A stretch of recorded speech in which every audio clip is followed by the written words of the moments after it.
자, 클럽입니다. HLB 미국의 대표적인 항암 전문 매체 미디어입니다. 언클라이브에 안트 보겔 교수와의 인터뷰 기사가 이제 어제자로 올라왔죠. 리보세린과 이제 캄리르주막 관련된 병용, 간세 포함 이 OS 값 연장 관련되는 소식 한번 살펴봐 드리고요. 자, 오늘 오전장의 주가는 장중 58,900원대 고가 찍고 좀 움직임 좀 나타나고 있는데요. 이 부분 한번 살펴봐 드리도록 하겠습니다. 자, 온클라이브 관련되는 부분들은 여러 번 소개했는데 미국의 대표적인 온클로지 관련되는 부분에서 이제 여러 내용들이 인터뷰 기사라든지 심도 깊은 기사들이 계속 나오고 있죠. 어제자로 이제 올라왔던 부분들은 최근에 이제 아스코라든지 바이오 USA 이런 또 학회라든지 컨퍼런스가 끝나고 나면 화제가 되었던 부분의 어떤 이야기들을 계속 이제 심화돼서 기사가 되고 있다. 그래서 보시게 되면 실제 이제 인터뷰 기사 내용들도 올라와 있고요. 이제 텍스트로 좀 살펴봐 드리면 안트 보겔 박사 같은 경우는 유럽에서는 이제 간세 포함 쪽에서는 가장 일단 인지도가 있다라고 보시면 됩니다. 독일 이제 하노버 대학에서 이제 교수하고 유럽의 이제 에즈모라든지 아스코에도 이제 관여를 하고 있는 분이라고 보시면 되겠죠. 자, 캄넬리주막과 리보세나님의 조합은 절제 불가능한, 수술로 처리가 할 수 없는, 그러니까 간암의 정도에서는 전이라든지 재발 이런 것들이 하는 좀 3기 이상 이렇게 일단 보시면 되겠죠. 그래서 간세포 환자를 위해서 유망하고 독특한 치료 옵션을 제시한다. 안트 보겔 같은 경우에는 이번 이제 아스코에서 온클라이브와 인터뷰에서 치료를 안내할, 이거 이제 바로 이제 제가 구글로 번역해서 지금 텍스트로 소개해 드리는 겁니다.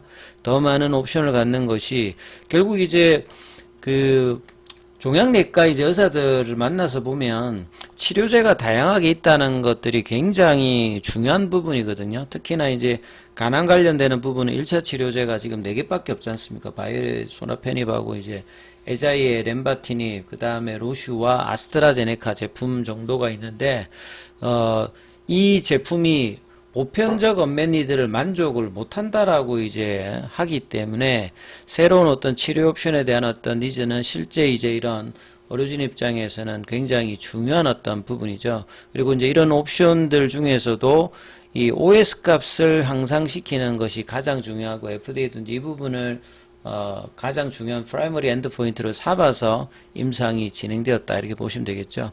삼상이 이제 코드명 카레스 310 관련되는 부분에서 업데이트된 OS 값이 22.1개월에서 이번 아스코 발표로 해서 1.7개월이 더 연장된 23.8개월이라고 하는 놀라운 어떤 이제 OS 값, 중앙값, 미디안 값을 이번에 그 발표가 되었습니다. 포스트 세션에서 2023년도 7월달 이 카레스 310의 이전 데이터는 22.1개월이었는데 이것도 이제 대단한 거죠. 20개월을 넘은 유일한 간암 1차 치료제였기 때문에.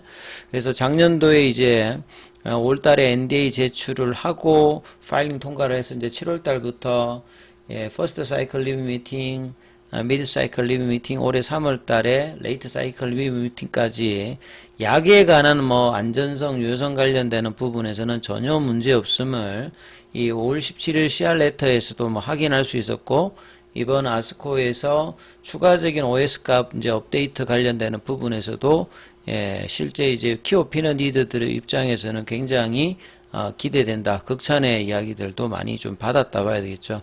그래서 이제 최종 결정을 앞두고 이제 포드파 마지막 날에 FDA가 항서제약의 캄넬리주막 관련되는 부분에서 CR레터가 발행되면서 다시 이제 다음 달 2일에 FDA 미팅을 통해서 CR레터의 구체적인 부분들을 인지하고 빠르게 이제 리서브미션 하면서 추가적인 이제 그 승인 과정을 또 해야 되는 어떤 시간적인 어떤 지연이 지금 나타나 있는 상황이죠. 그래서 보겔 이 박사의 인터뷰에서 보게 되면 이 OS 값 관련되는 부분에서 상당히 이제 그 전향적인 어떤 결과가 나왔기 때문에 이제 이 부분에 대한 어떤 이야기들을 계속 이제 물어보는 거고요. 그래서 또 이제 카레스 310에서 캄넬리주막과 리보세나의 병용은 근거는 뭔가 보통 이제 이 조합 자체도 처음 있는 거랬죠. PD-1 계열과 티로신키나제 억제의 이 병용 조합도 간암에서 처음 있는 어떤 부분이었고, 그만큼 이제 안전성이라든지 유효성이라든지 이런 것들이 이제 기존의 병용 조합보다 로슈나 아스트라제네카 제품의 어떤 단점을 극복할 수 있는 부분들에 가장 뭐 중요한 어떤 마케팅 포인트가 있다라고 보시면 되겠고요. 로슈의 인브레이브 150이라든지 오렌트 3이 관련되는 부분의 어떤 내용들. 그래서 아바스틴 같은 경우는 항체 의약품인데 이게 이제 다닐클론 항체가 아니라 이 케미칼 의약품인 티로신키나제 억제제 형태의 리보세라님으로 대체되었지만 지향하는 이제 배제프 관련되는 신생혈관 억제는 이제 그 세포 밖에서 하느냐, 세포 밖 안쪽에서 하느냐, 요거 이제 차이가 있다라고 이해하시면 될 거고요.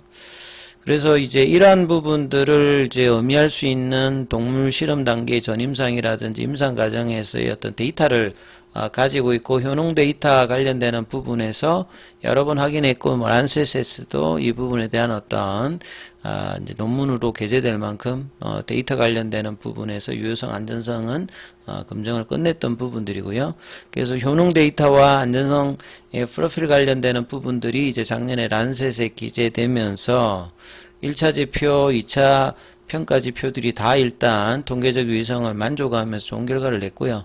그 다음에 이번 이제 포스터 세션에서 23.8개월에 OS 값의 중앙값을 확인하면서 간세포, 그러니까 간암의 종류가 가장 많은 게 이제 90%가 이제 간세포암, HCC고, 그 다음에 뭐 담간암이라든지 뭐 이런 것들이 있습니다. 그래서 이제 비교 대상이 되는 소라페닉 같은 경우는 여전히 15.2개월 정도로 기존 그 업데이트 되기 전하고 크게 차이가 안 나거든요. 그만큼 이제 효능 관련되는 부분이 개선을 의미한다. 이렇게 이제 인지를 하시면 될 것 같고요. 그 다음에 이제 시알레터 관련되는 이제 부분에서 이제 주로 아시아군에서 모집이 한 83%, 나머지 이제 17%가 이제 아시아 외 쪽이죠. 다른 연구에서는 백인 환자 비율이 더 높다는 점을 고려할 때 교차 시험 비교는 항상 어렵다. 카레스 310에서 부작용 비용이 높다는 사실을 확인했지만, 뭐 시알레트에서는 이제 이런 부분 관련되는 부분에서는 크게 지금 FDA에서도 지금 문제시 삼지 않았다는 것들을 알 수 있습니다. 자, 그리고 이제 뭐 옵티보 여보이 관련되는 부분에서 이렇게 질문하시는 분들이 많으신데, 요거는 이제 한번 시간 내서 한번 살펴봐 드린데, 사실 헤드 투 헤드 비교가 아닌 이상 뭐 양쪽이 어디가 좋다 이렇게 할 수는 없고, 뭐 메타 분석을 한다든지 아니면 이제 임상 과정 자체가 일단은 그 프로토콜 자체가 좀 다르기 때문에, 그 다음에 이제 그 브리스톨 마이어스 스퀘어 같은 경우에도 이 옵티보라든지 여보이 같은 경우에도 이제 이 병용을 통해서 살아나는, 아스트라제네카가 이렇게 비슷하게 하죠. 이제 머크나 브리스톨 마이어스 스퀘어 입장에서 보면 간암 1차 치료제 시장에 진입을 하기 위해서 여러 가지 부분에 대해서 시도를 하고 있는 상황으로, 뭐 이번 이제 임상 3상 관련되는 부분에서 일단 여기는 프라이머리 엔드 포인트가 그냥 OS 값만 가지고 있거든요. 그러니까 임상의 성공 여부를 이제 OS 값 관련되는 부분으로 이제 프로토콜로 진행하니까 그 부분에서 이제 긍정적인 어떤 흐름이 나왔던 부분이 있고, 이제 최종까지 이제 시간이 걸리는 어떤 부분들이 분명히 있으니까 다 서로 이제 장단점이 있다, 이렇게 이제 이해를 하시면 될 것 같아요. 자, 그리고 이제 차트 흐름을 보시게 되면 HLB 오늘 분봉으로 보시게 되면 6월달 들어서는 계속 거래량이 작은 상태에서 제한적인 흐름, 그러니까 많이 밀리지도 않고 또 이제 치고 나가지도 않습니다. 왜냐면 7월 2일에 FDA 미팅을 이제 앞두고 있는 상황에서 이제 오늘 이제 내일 새벽에 나오게 된 FMC에서 이제 뭐 금리단의 어떤 그 기준금리 결정이 또 이제 제약바이오에 영향을 주는 어떤 흐름이거든요. 근데 최근에 6월달 들어서는 큰 이제 시장 흐름보다는 독자적인 흐름을 지금 보여주고 있습니다. 그리고 거래를 줄여서 장중에는 이제 프로그램하고 이제 현물 쪽에서 흐름들이 이제 중요한 이슈가 되겠죠. HLB 같은 경우에는 이번 주 들어선 3일 연속으로 일단 프로그램 쪽에서 매수, 오늘도 한 23,000주 정도고요. 현물 쪽에서 보시게 되면 신한이라든지 여기서는 일단 매수, 그 다음에 이제 한국은 뭐 소폭 매도. 예.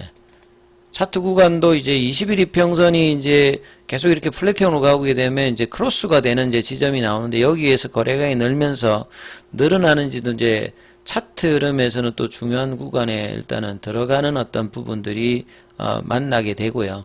아직까지는 이제 일봉상의 추세 전환하고 난 다음에 한 2주 정도 되었는데 아직 이제 강한 어떤 거래를 동반하면서 방향을 내는 어떤 몸통 중심의 캔들은 아직 안 나와 있는 상태거든요. 그리고 이제 결사 종목의 순환매가 나오든지 이 흐름들은 이제 두 번의 하한가 이후에 이제 반등을 이제 첫 번째 이제 하한가 부분까지 하고 지금 이제 가격 조정을 다시 하고 이제 기간 조정을 일주일 넘게 6만원권 부근에서 밀리지 않는 흐름이 일단 나오고 있기 때문에 이 부분들이 이제 다른 어떤 이제 FDA 미팅 말고 다른 어떤 이제 재료들이 나온다든지 아니면 금리단의 어떤 영향을 받아서 이제 움직임이 나타날지 이게 이제 중요하고 전체적으로 보면 이제 HLB 생명과학의 유중 관련되는 부분에서 이제 오늘 아마 이제 유중 최종 발행가에 관련되는 부분들 이제 발표가 뭐 공시가 아마